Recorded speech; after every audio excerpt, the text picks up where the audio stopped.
সন্ধেবেলায় কাজ করতে করতে হঠাৎ মনে হলো যে একটু বাইরে বেরোই। যেমন ভাবা তেমন কাজ, বন্ধুকে নিয়ে স্কুটি করে বাইরে বেরিয়ে গেলাম। ভাবলাম যে একটু মোমো খাবো। খুঁজতে খুঁজতে একজনকে পেয়ে গেলাম। খুঁজতে খুঁজতে বলতে অনেকগুলো দোকান দেখছিলাম, তার মধ্যে দেখলাম যে এদেরকে মনে হচ্ছে নেপালি। তো জিজ্ঞেস করলাম গিয়ে যে আপ লোগ নেপাল কে হো? ওরা বললো নেই নেই হাম লোগ দার্জিলিং কে হ্যাঁ। তো দেখলাম যে ওরে বাবা, ওয়েস্ট বেঙ্গলের কীরকম একটা বাংলা বাংলা ব্যাপার চলে এলো। মনটাও খুশিতে ভরে গেল, ওয়েস্ট বেঙ্গলের মানুষ হোক না দার্জিলিং। তো সঙ্গে সঙ্গে জিজ্ঞেস করলাম যে চিকেন মোমো কত করে? বললো 80 টাকায় 9খানা চিকেন মোমো দেবে এবং সাইজ যথেষ্ট ভালো। তো সেই চিকেন মোমো 2 প্লেট নিয়ে নিলাম আমি আর আমার বন্ধু। তবে একটা কথা কিন্তু বাস্তব, এটাকেই বোধহয় স্যাক্রিফাইস বলে। আমি কিন্তু আমার নিজের ভিডিও তুললাম না, এই যে আমার বন্ধু উনি কিন্তু মোমো হাতে নিয়ে নিলেন।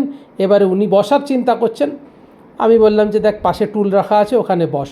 তো উনি এবারে টুলে বসছেন, বসে মোমো খাচ্ছেন। এই ছেলেটির নাম সূর্য, অর্থাৎ সুরিয়া। আর যে ভদ্রমহিলা মোমো দিচ্ছেন তার নাম মমতা। বুঝতে পারছেন ওর মধ্যে কত মমতা রয়েছে। ও মমতা ভরা হাত দিয়ে আমাদের জন্য মোমো তৈরি করে দিচ্ছে। তো আমরা মোমো খাচ্ছি। খেতে খেতে হঠাৎ একটা কথা মনে হলো যে না, এর মোমোটা কিন্তু খেতে যথেষ্টই ভালো এবং 80 টাকা দাম অনুযায়ী ওর যে 9খানা পিস দিচ্ছে মোমো, এটা যথেষ্টই ঠিকঠাক।